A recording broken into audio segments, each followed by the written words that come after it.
Hi everybody, this is Brian again with River City Outdoors 85. Doing this video to continue my series on catfishing equipment. If you haven't already checked the first two videos out, I began with a two-part video on fishing reels for catfishing. And then I followed that up with a single one-part video on fishing line for catfishing. You can find both of those videos on the full-length videos on my YouTube page and my TikTok page at River City Outdoors 85. I also have kind of a short that I made for Instagram. You can check it out under the same handle name. So today we're going to continue this video series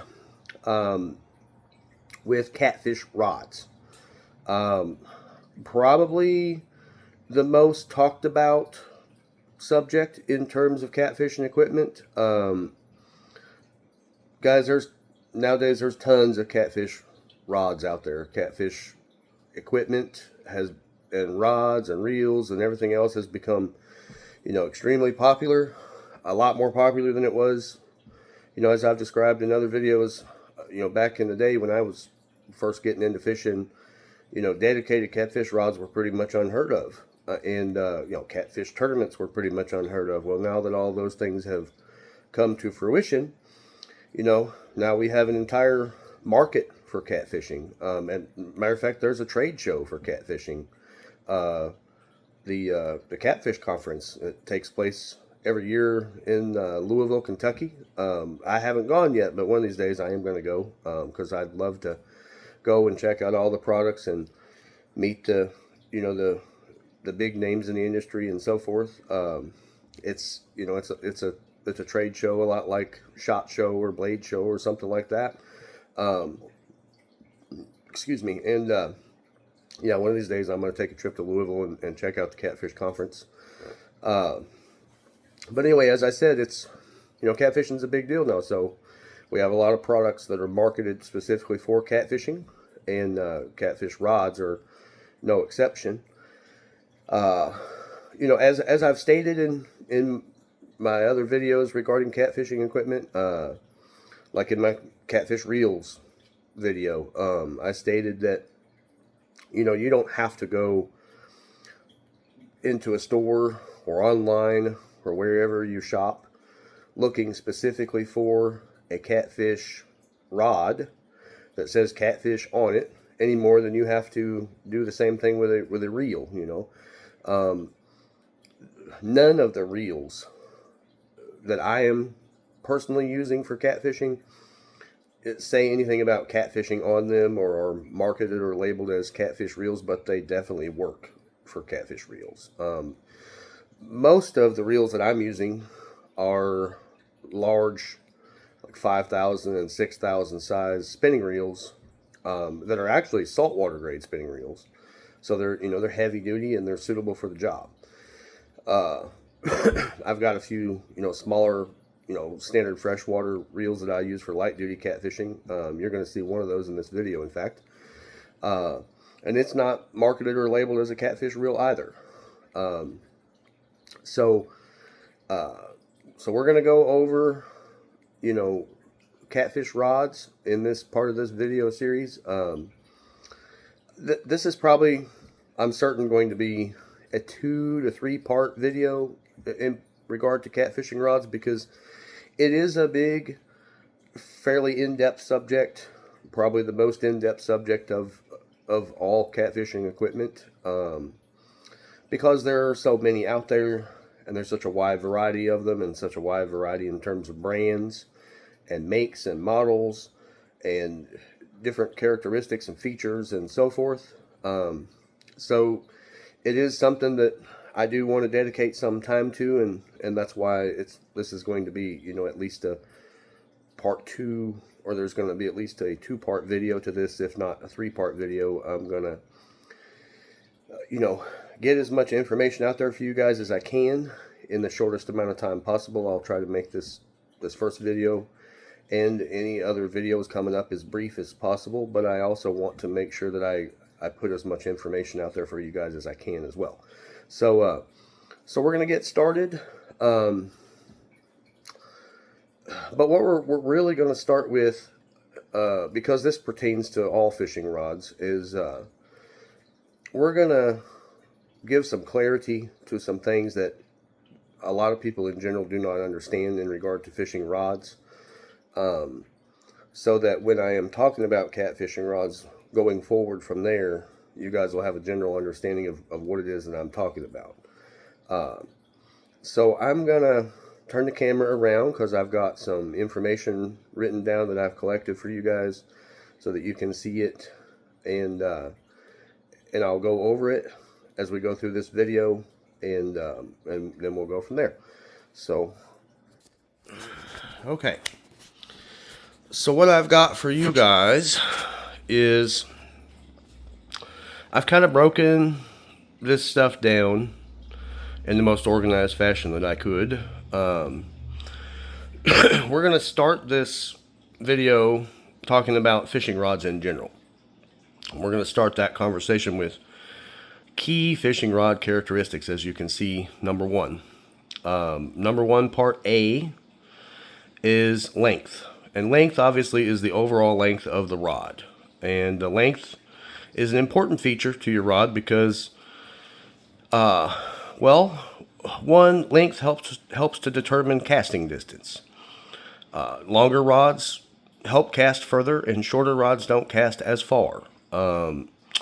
So, a longer rod is more suitable for, like if you're on the beach surf casting, you definitely want a longer rod. A 5-foot rod's not going to be as suitable for surf casting as a, 9 to 15 foot rod.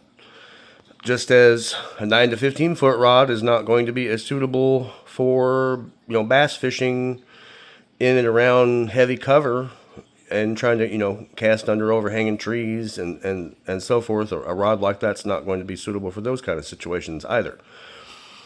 So the length of your rod is one of the most important features and characteristics to your rod. The length of your rod also helps determine how much leverage you have when you're fighting a fish. Now, if you're catching smaller, lighter weight fish, you don't need as much leverage, so having shorter, more compact rods is just fine. Whereas if you're fishing large game size fish, then having a longer rod gives you more leverage when you're fighting that fish. So that's also an important factor. So that's why I have length listed as the first, characteristic that's important to all fishing rods, not just catfishing rods. Now the next two, part B and part C.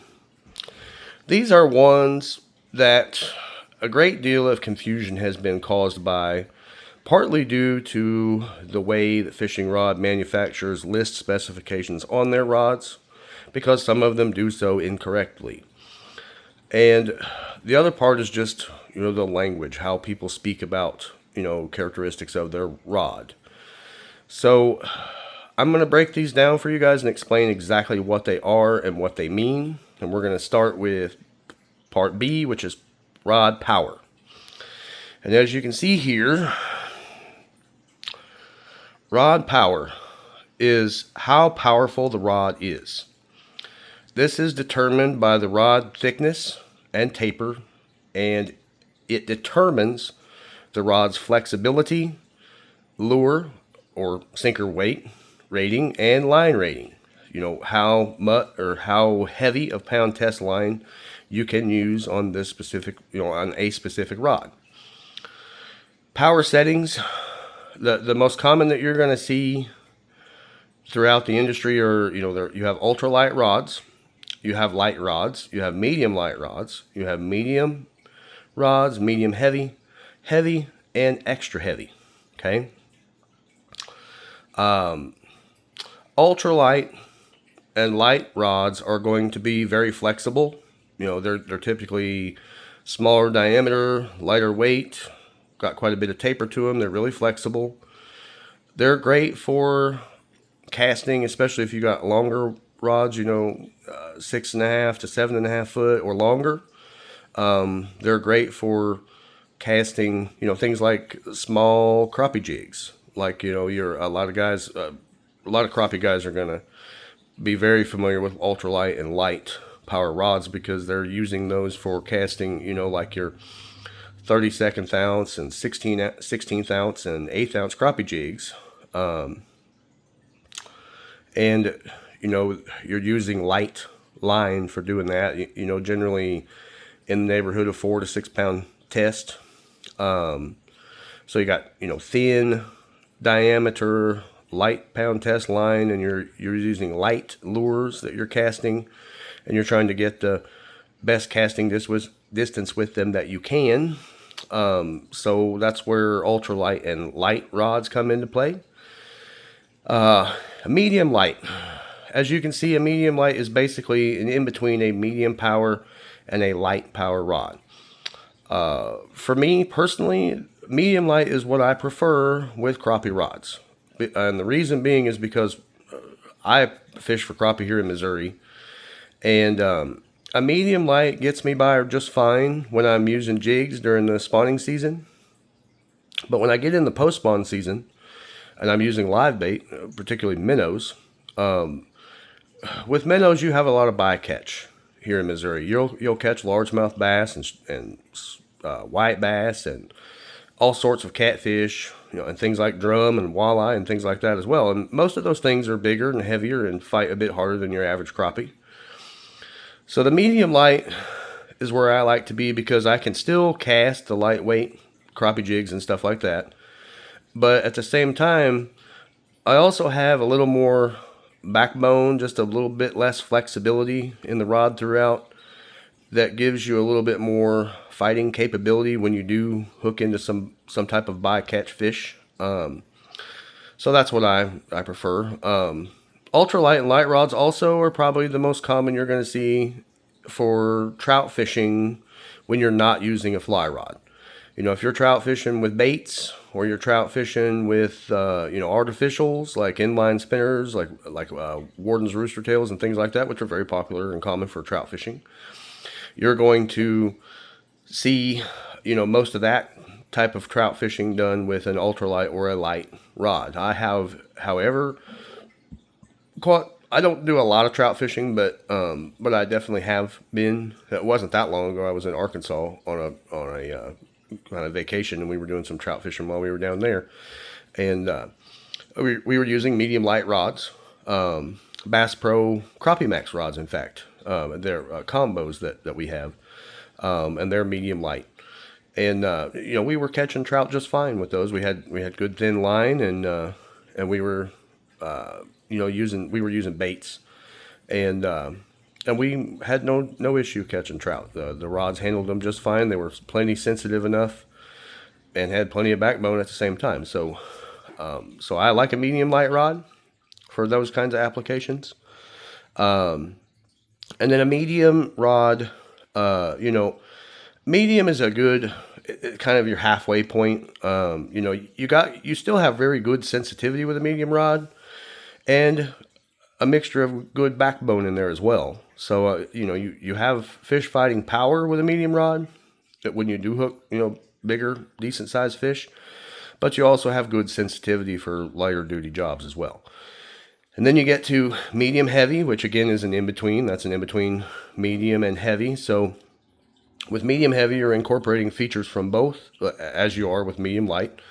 So, you know, you're getting, you know, the kind of the smaller diameter rod with a bit more taper to it, so you have a bit more sensitivity from the medium side of things, but you also have a higher line rating and lure rating or sinker rating, you know, similar to that of a heavy rod. So you can, you know, you have a rod with good strength overall, but also good sensitivity. And then, of course, you get into rods that are larger in diameter and have a lot less taper. They have a lot more sinker and lure and bait capabilities. And they're also a lot stiffer and more powerful. And those are your heavy and your extra heavy power rods. The only real difference between a heavy and an extra heavy is generally your line rating and lure rating are going to be a little bit heavier with an extra heavy than they are with a heavy. But they're both, fairly thick diameter rods, and they're both, pretty stiff, and they're both going to handle, throwing heavy lines and heavy weight and heavy baits and things like that. Excuse me. Then we get to part C, which is the action of the rod, and that's where the confusion comes in. Most people confuse power and action. And I've heard a lot of people say, I'm fishing a medium power rod or a medium heavy power rod.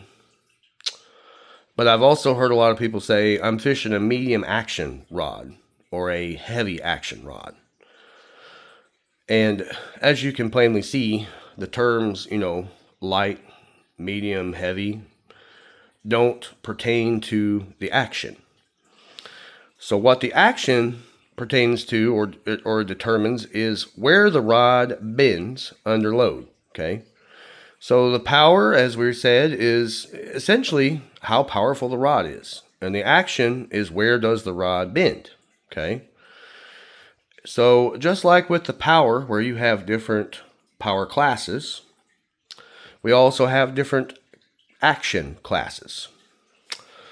So, and those classes start with, and they have speed ratings essentially, or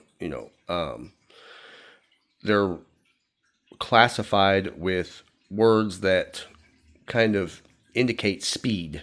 In other words, so a slow action rod. A slow action rod, and I'm sorry, the writing in some of this isn't the greatest, but the slow action rod bends through the majority of the rod, okay? Typically from the tip to about the top of the handle. Okay, so a slow action rod is going to have the most bending and flex capabilities. And then you go to a moderate. Moderate rods bend from about the middle of the rod to the upper portion of the rod at the tip. So slow action is near 100% rod bend, and moderate action is about 50% rod bend. And then you get to moderate fast. Well, moderate fast bends in the upper 1/3 of the rod. So, from about 1/3 down the rod to the tip is where that rod bends the most. And then you go to fast, which bends in the upper 1/4 of the rod. And then extra fast, which bends only in the upper 10 to 20% of the rod, so less than 1/4 of the rod. Okay, so again, action is where the rod bends under load, and power is how powerful the rod is. So it's not appropriate to say that you are fishing a medium heavy, etc. action rod. You're fishing a medium power rod and a whatever action that goes along with it. I only wanted to clarify that because I know that's confusing. It's confusing because of some rod manufacturers and because of the language that some people use when talking about their fishing rods. Okay, so next I'm going to go into more catfish rod specific details. We're going to talk about catfish rods in specific here. Number one is characteristics commonly found on catfish rods. The reason that this is important is because if you guys are, shopping for a rod that you want to use for catfish, and you've determined that you don't want to spend, say, over $50 on a fishing rod. And in some cases, that's going to put you out of, your budget if you decide you want to buy a catfish rod that is, labeled and marketed specifically as a catfish rod. So then you have to look at your other options. Well, in doing so, it's a good thing to have, knowledge in regard to rod criteria that works well for catfishing. Guys, catfishing's been around for a long time. People have been doing it forever. So basically, the R&D has been done by default in regard to what works well for a catfish rod. So, what kind of length and power and action settings work best for a catfish rod. I mean, that information is out there, easy to find, easy to get, and we're going to go over that. Because if you are looking at rods that aren't specifically labeled as catfish rods, it's a good thing to know, what criteria is going to fit your needs. And I have some rods that I fish regularly, all the time, that are not labeled as catfish rods. You're going to see one of those, in full detail here shortly. But we're going to go over this first. Okay, so the first thing is part A is rod length. Okay, we started with rod length on the other page. We're going to start with rod length here. Catfish rods generally run between 7 foot and 10 foot in overall length. The majority of the catfish specific rods out there on the market are 7.5 foot in length. And then you do have companies that make rods up to 10 foot, and I have seen rods, catfish rods up to 12 to 13 foot in length. But generally, most of the rods on the market that are going to work well for a catfisherman are 7 to 10 feet in length. And we're going to go over power. Okay, part B. Most commonly, medium heavy. Okay, is what that says. And what that means is most catfish rods and rods that work well for catfishing are going to be medium heavy power rods. And as you can see, it says others are available. And then we get some examples. There are catfish rods available in medium light. Those are typically used for the bumping tactics that some catfishermen use. A quick description of bumping is basically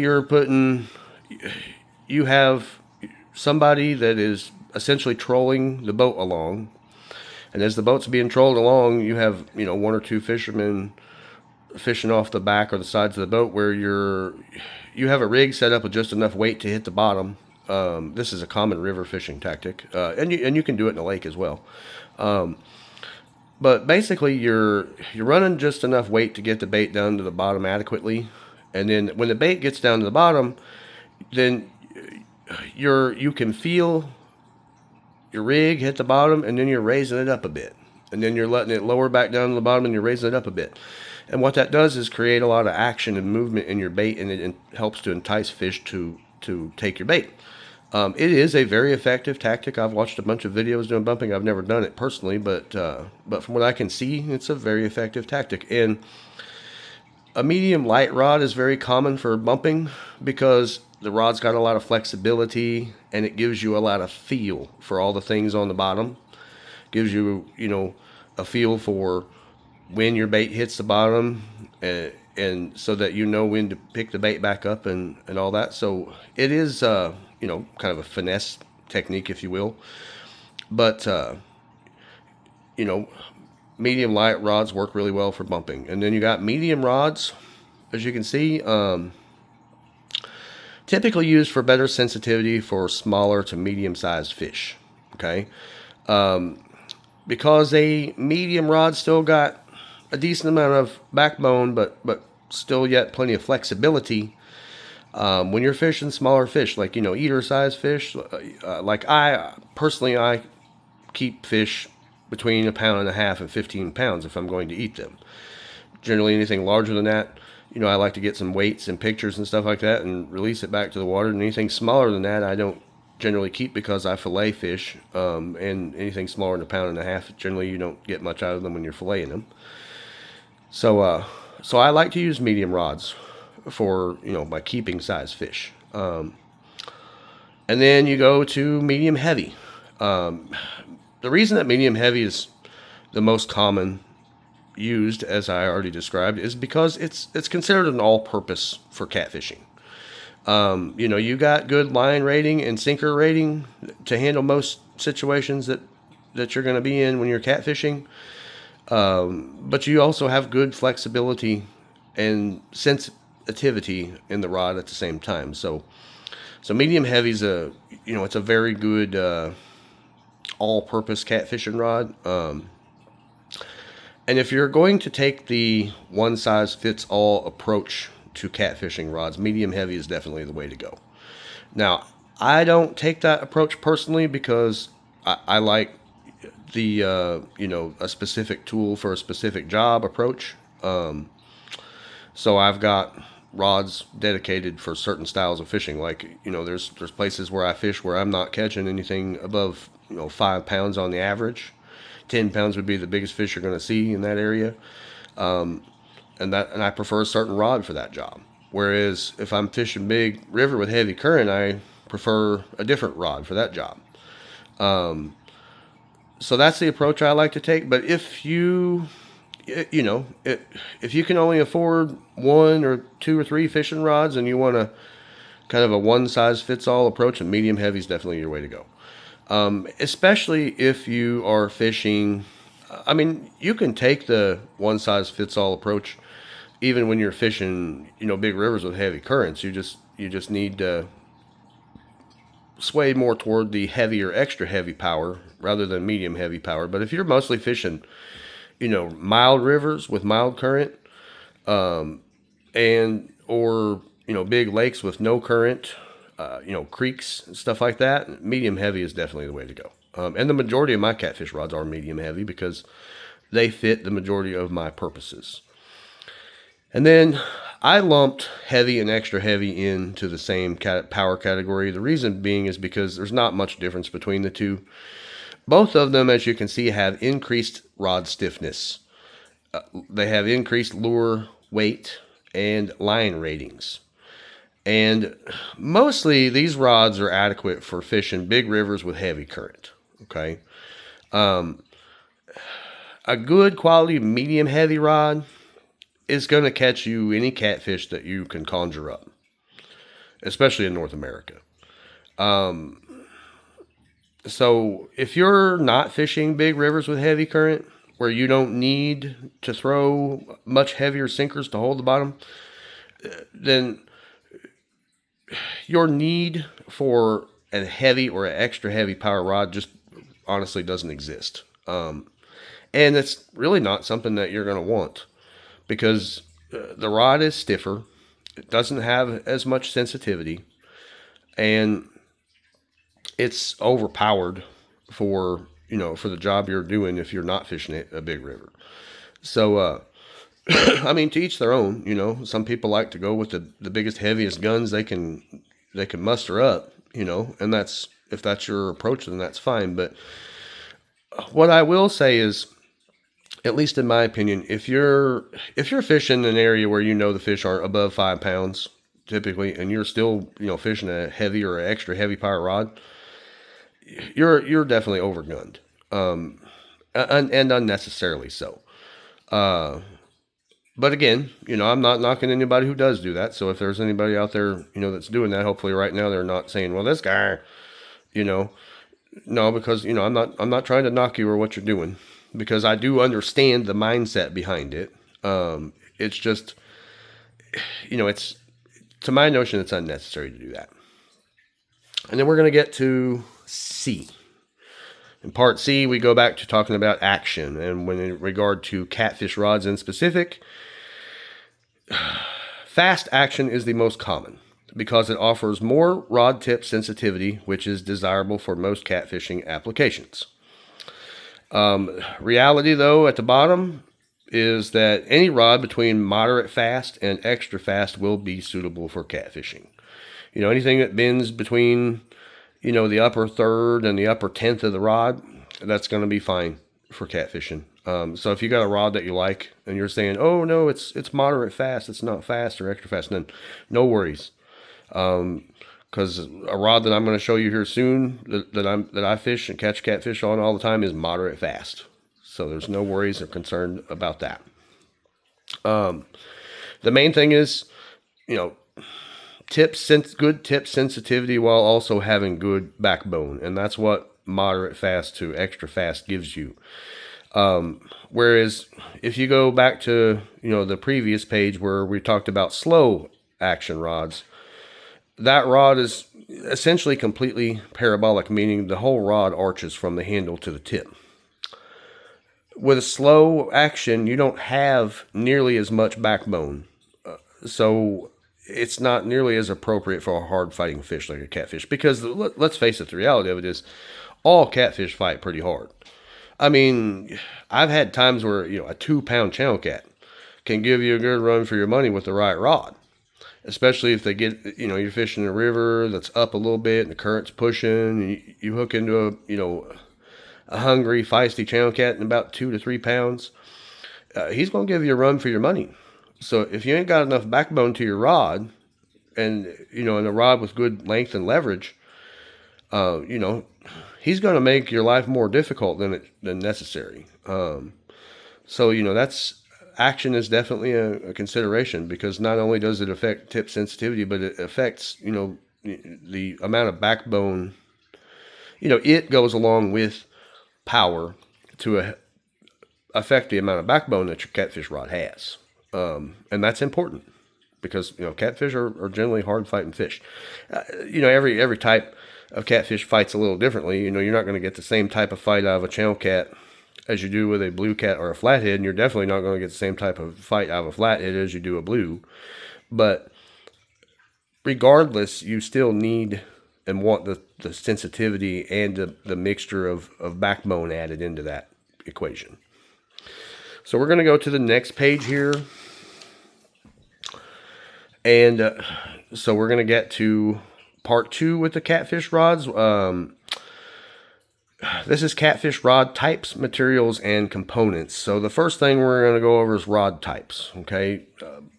As I've mentioned before, the 2 most common rod types that people are using for catfishing is a casting rod or a spinning rod. As I've said before, a casting rod, the reel, which is typically a bait caster or a round conventional reel or a spin cast reel, the push button type, that's where the reel mounts on top of the rod and the eyes sit on top of the rod. And with a spinning reel, and I've got an example of that for you here. On a spinning reel, the rod's going to be oriented as such because the reel mounts to the underside of the rod, and then your eyes are on the underside of the rod, for anybody who is not familiar with that layout. Okay. Now, I don't have a casting rod mounted to, or casting reel mounted to a rod here, because all 3 of these rods that you see are all spinning rods. But in reverse, a casting rod would be mounted on top, or a casting reel, I'm sorry, would be mounted on top of the rod, and your eyes would be on top. So that is the difference in orientation between the 2 types of rods.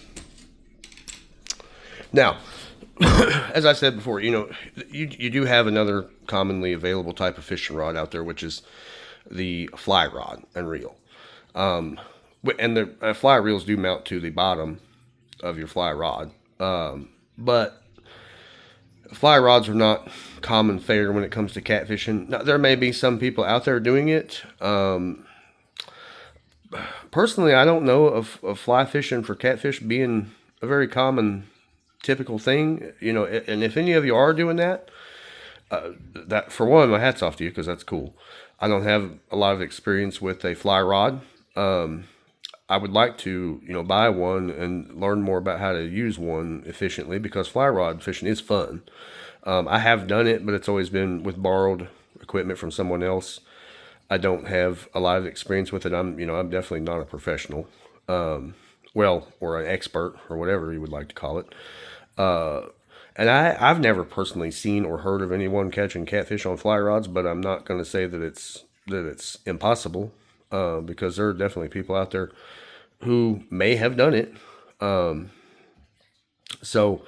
But if you are watching this video and you have caught catfish on a fly rod, send me a message and kind of let me know, give me some details about it, because if you are doing that, that's cool.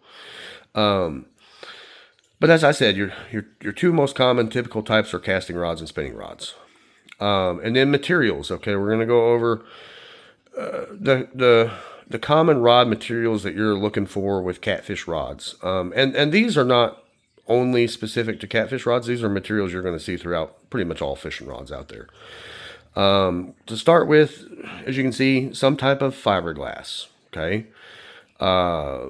the two most common types of fiberglass that you see, and I'm sorry the writing isn't great in some of this again, but the two most common types of fiberglass you're going to see with catfish rods is E-glass and S-glass. E-glass is the older of the two materials. It was very common for a long time. S-glass is an advancement above E-glass, so it is a better quality material because it is structurally more sound, I guess, if you will. S-glass is stronger, more flexible. It is capable of handling heavier loads over a long duration of time and so forth. So there's nothing wrong with E-glass. And if you're looking at a catfish rod out there that's made with E-glass, and it's a good, reasonable price, and compared to what else is out there, then and by all means, purchase it, because there's nothing wrong with E-glass. I fished with a few E-glass rods, and they did fine. S-glass, however, is a better material, a more modern material, and most of the catfish rods out there that are marketed specifically for catfishing nowadays are made of S-glass. There are still a few out there that are made out of E-glass, but most of them have gone to S-glass. And then we go to graphite. The key thing with graphite is lighter weight and more sensitive than fiberglass on the average. Okay, there are some catfish rods, dedicated catfish rods out there that are made entirely out of graphite. And then then we'll get to the last part of that where I'll go a little more in depth with that. And then we go to carbon. Okay, carbon is lighter weight and more sensitive than fiberglass on the average, but not as much so as graphite. Okay, so carbon is kind of an in between. Carbon is stronger than graphite, but not quite as sensitive. Carbon generally weighs a little more than graphite, but again isn't quite as sensitive as graphite. But carbon is typically it is lighter weight and more sensitive than fiberglass. And then we go to the last, which is composite rods, composites. This is a mixture of two or more of these materials in the same rod blank. Prime example, this green Catch the Fever Hellcat rod you see here, and this Ugly Stick GX2 rod that you see here are both composite rods. The Hellcat rod is an S-glass carbon composite rod, and the Ugly Stick rods, all of the typical Ugly Stick rods, the GX2s and the Ugly Stick Catfish, the regular Ugly Stick Catfish rods, not the carbon or the Catfish Special, just the regular Ugly Stick Catfish rods and the GX2s are a composite of fiberglass and graphite. I don't know what types of either material, but that's what they're listed as. So that's what we mean when we're talking about composite rods. Okay.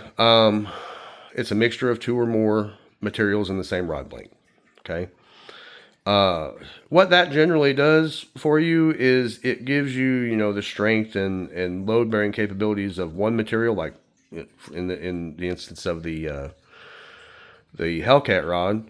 You get the strength and the load bearing capability of the S-glass, but you get some lighter weight and more sensitive features of the carbon mixed in with that blank also. So you get a really good quality blank. And the Hellcats are probably the most advanced catfish rod material out there. As you can see, the Hellcat is sitting right next to a Big Cat Fever. And the Big Cat Fevers were the first rods that I bought when I went to, upgrade my catfish rod collection. When I was fishing all Ugly Stick catfish rods at the time, and I wanted, to get more serious in my catfishing quite some years ago, and I decided I wanted to upgrade and overhaul my catfishing equipment, and so after doing a bunch of research and stuff, I decided on buying the Big Cat Fever rods, which were, at that time the Hellcat rods didn't exist. I bought them later when they came out. But long story short, the Big Cat Fever rods, like this original white one here, they are solid S-glass. Okay, the advancement that took place with the Hellcat rod was by adding carbon and building a composite with S-glass and carbon. And that rod is, you have to pick it up and feel it, and have, especially if you have two of the rods, side by side, in the same, power settings and everything. You can feel the overall difference in the Hellcat rods, and they're awesome. So I'll kind of try to cut it a little shorter by closing on that subject. But yeah, so composites do make a big difference. And some composites are just great, and I think that's why in general the ugly sticks have always been a good tough rods, because they've always been a composite between fiberglass and graphite. And it's not that graphite's a weak material, because it's not. It's not as strong as carbon, but it's definitely not a terrible bad weak material either. So it definitely has some strength and rigidity of its own as well. And solid graphite rods are dang good rods. So doing a composite with fiberglass and graphite, you get, again, another, best of both worlds type scenario. So composites are great, and don't shy away from them. As a matter of fact, if anything, look for the composite rods, because you get a lot out of one single rod blank with composite rods. And then we go to part C of part 2. And that's components. We're gonna handles, okay? Typically on Catfish rods, you see one of two handle types. You see EVA, like what's on all 3 of these rods, where it's like a foam or X-wrap foam or some type of, like a man-made foam type material like that. And then cork. Cork is a more natural material. Cork, back in the day, cork was very common, and that was what you saw most of on fishing rods. And some people, of course, in a traditional sense, they like cork handles on catfishing rods. I prefer EVA because it doesn't absorb smell. When you have bait on your hands, it doesn't matter if you wash your hands or wipe them off real good or whatever, your hands are still going to smell until you can thoroughly clean them at home. While you're out on a fishing trip, they're just going to smell. And of course, some people, they don't bother wiping their hands off. They just put bait on a rod and they go right to casting the rod, and they get bait all over the rod handle. And that's fine. There's nothing against that. I have nothing against that at all. But what's going to happen with cork is, cork is porous and absorbent. So it's going to absorb those smells and, liquids like blood and gut juice and stuff like that from your bait and everything. It's going to get in that cork. Because cork is porous, it's not as easy to clean. You can take the EVA handles like those and wash them off simply with a garden hose, and they're clean and they're good to go. Cork handles just aren't near as easy to clean and keep maintained and keep from smelling bad. So I prefer EVA over cork, but a lot of people are the opposite. They prefer cork because they like a more traditional rod handle, and there's nothing wrong with that either. It comes to preference. It's all a matter of preference when it comes to buying products. So then we get to reel seats. Okay, typically you see graphite reel seats or all metal reel seats, and we have examples of that here. The Ugly Stick GX2's got the lighter weight yet structurally rigid graphite reel seats, and then the Big Cat Fever and the Hellcat rods both have all metal reel seats.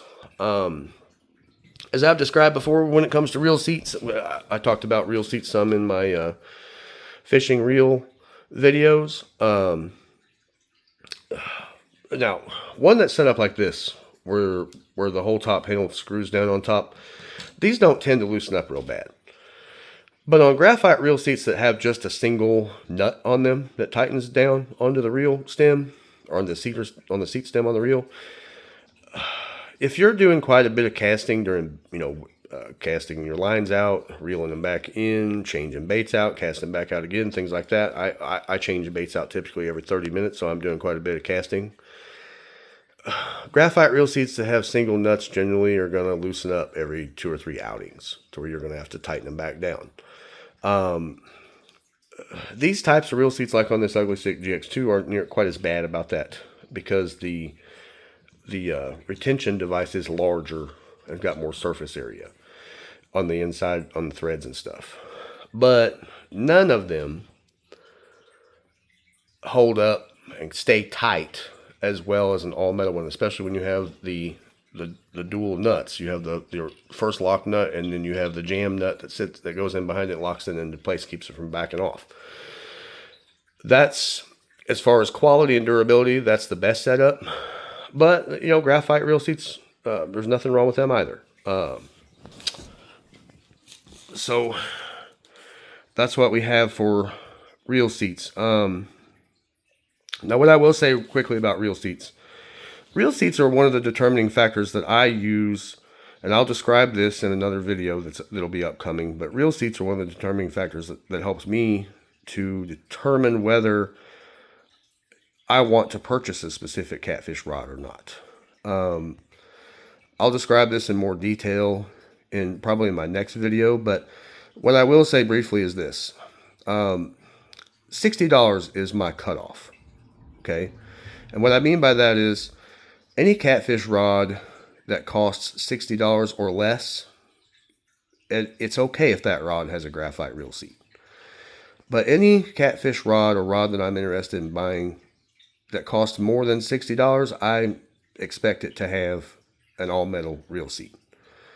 I use rods with graphite reel seats primarily for light to medium duty catfishing. Anything that I'm doing that's heavy duty, where I'm targeting big fish, and I'm fishing, or if I'm fishing big rivers with heavy current, anything like that, and the heavier duty saltwater reels and all, I want and prefer the all metal reel seats because they are just more durable and they stay locked in better.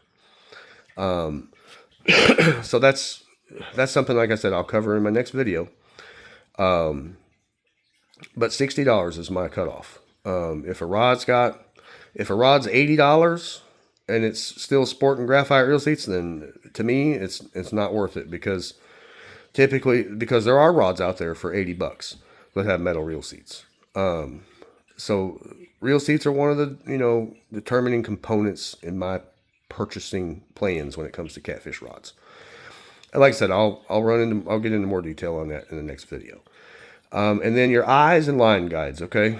Typically on catfish rods, you see single piece eyes or line guides. And what I mean by single piece is there's plenty of fishing rods out there that have, on the inside of the guide, they'll have a ceramic insert that goes in them, okay? And that ceramic is slick and smooth, and they put those in there with the intention of helping to make this rod cast smoother and to not abrade your fishing line as it flows through those guides.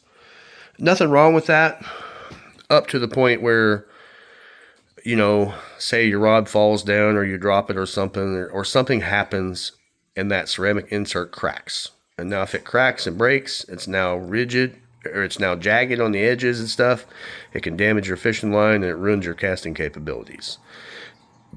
Then you either have to figure out how to replace the insert or replace the entire eye. I personally do not buy any fishing rods that have any type of insert in the eye, just so I can avoid those situations altogether. I prefer nice, smooth, well-polished stainless steel eye guides. One, because they're corrosion resistant, and two, because stainless is a material that you can polish well and make it nice and slick and smooth, and line flows right through it like butter. So that's what I prefer. And on dedicated catfish rods, or on any good quality fishing rod that you would want to use for catfishing, you're gonna be looking for single piece guides, and stainless steel is probably your best bet. Okay, so we close out the components part of it. That's the components that you typically and commonly see on a good quality catfish rod, and that's the components you should be looking for. Okay, now we're going to get to our last part. And on catfish rods, we're going to get to part 3. That's catfish rod construction and finishes. Okay, so A is construction. That is, one-piece rods are the most durable, but sometimes less portable. Okay, so what I mean by that is, pretty obvious. They're a single-piece rod. You don't have to worry about a hollow part in the rod, breaking under stress. You don't have to worry about the rod coming apart in two pieces while you're fighting the fish because you accidentally didn't get the two pieces, put together quite tight enough. You don't have to worry about your eye alignment being off if you don't get the top section on the bottom section of the rod quite right, or any of those things. Overall, a one-piece rod is more durable, but sometimes because they are one piece, the length makes them less portable. Especially if you're driving, cars instead of trucks, you may have to fish that rod all the way through the length of the car or out a window. And then two-piece rods, the advantage to two-piece rods is you can have a longer rod. So if you're wanting something, 8, 9, 10 feet long or longer, having a two-piece rod's better. And they're also more portable because, you can break a two-piece rod down and fit it in the trunk of your car easily. So you don't have to fish it through the cab of your car or stick it out a window when you're traveling or anything like that.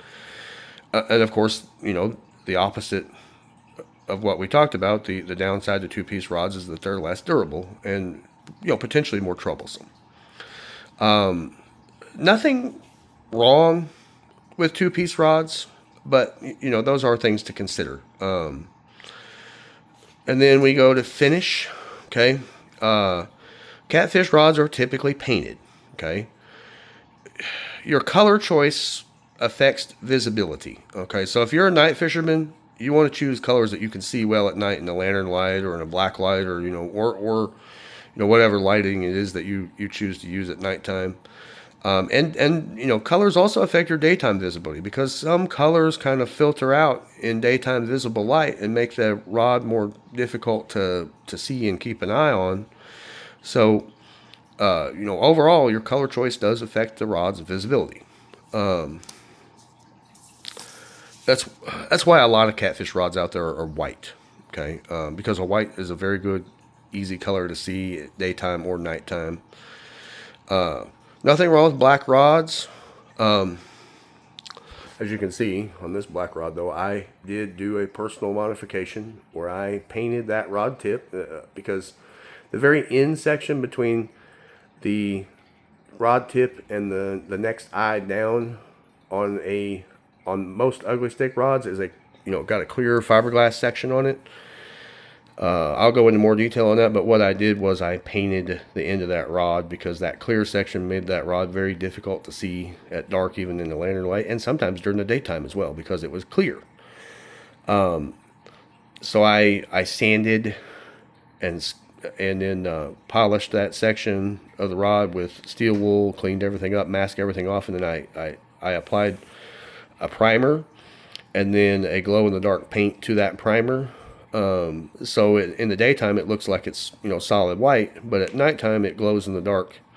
So it's there's kind of a twofold advantage to doing that with this rod. And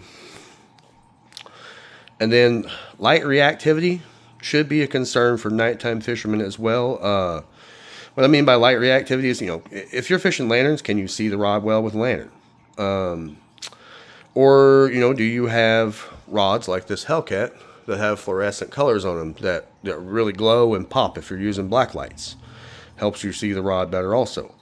So, if you're a night fisherman, how well you can see the rod is obviously important. So light reactivity, whether it be the lantern lights or headlamps or black lights or whatever, that's an important factor that you should consider when you're looking for a suitable catfish rod candidate. And then, last we'll say protective coatings may be desired. Some rods come with a clear coat, and some don't. Some come with a clear coat, epoxy or like an automotive style clear coat with UV inhibitors and such, and some of them don't.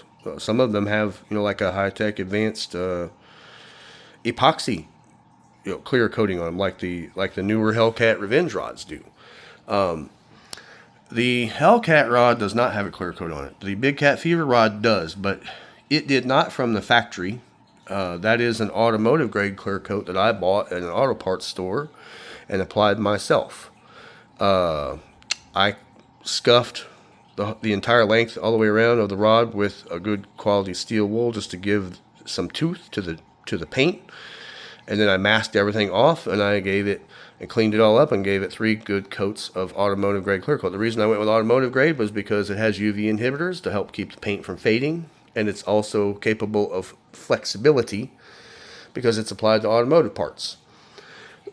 So there's a, if you're going to clear coat your rods custom, definitely you want to use automotive grade clear coat because it is capable of flexing without cracking and breaking and stuff. That's something else I'll go over a little bit more in detail in another video as well. I will not, however, use a clear coat on these Hellcat rods because they have UV reactive paint, and the automotive clear coat has UV inhibitors. So what you can do on this rod is not wise to do on that rod because it's going to take your ability to see that rod in the black lights well away. Now, if that's not something you're concerned with, then by all means, do what you want to do or what you feel you need to do. The reason that I did the clear coat on my white Big Cat Fever rods was to maintain the integrity of the paint and the color of the paint to keep it from fading, because white catfish rods often kind of turn a yellow or brownish color and they look terrible over time. So the clear coat is there to protect from dings and scratches and stuff, but also to protect from UV and fading and stuff. So that's why I did that. Anyway, very quickly, show you some examples. Okay. Now, as you can see, an example of what I said earlier about how some rod manufacturers falsely label the power of their rod, because this says action medium, and that actually refers to the power and not the action. But these are an example of a medium power rod, and it does not tell you on any of these rods what the action is. But if you do the research, you can find those, whether it's on Shakespeare's Ugly Stick website or the Big Cat Fever, or Catch the Fever website. The Ugly Stick GX2 is a moderate fast, and then the Big Cat Fever and the Hellcat are both fast action rods. And as you can see, the Ugly Stick GX2 is a medium power, and the Big Cat Fever is a medium heavy, and the Hellcat is a heavy. And as you can see, as I described, that changes your line rating and your sinker rating or your lure rating. So with the medium heavy, you have 10 to 50 pound line and 1 to 10 ounce sinkers or lure weight. And then with the heavy, you have 20 to 60 pound line and 2 to 16 ounce lure weight. So the heavy rod obviously is stiffer and can handle the heavier weight and the heavier line, and the medium heavy is down a notch from there, and then the medium obviously is down a notch from there. So that's your kind of, give you a show and tell, if you will, to give some additional description and detail for the difference between rod power and rod action. I hope that this information is very helpful to anybody out there watching this video. If you liked this video, and you want to see more of this kind of content, give me a like and subscribe so that you can, be notified when my videos come up on your YouTube or TikTok pages. I'll be looking forward to hearing from you. Any comments you want to drop and stuff like that, let me know. I'll go over these rods and more of my catfish rods in more detail in future videos as well.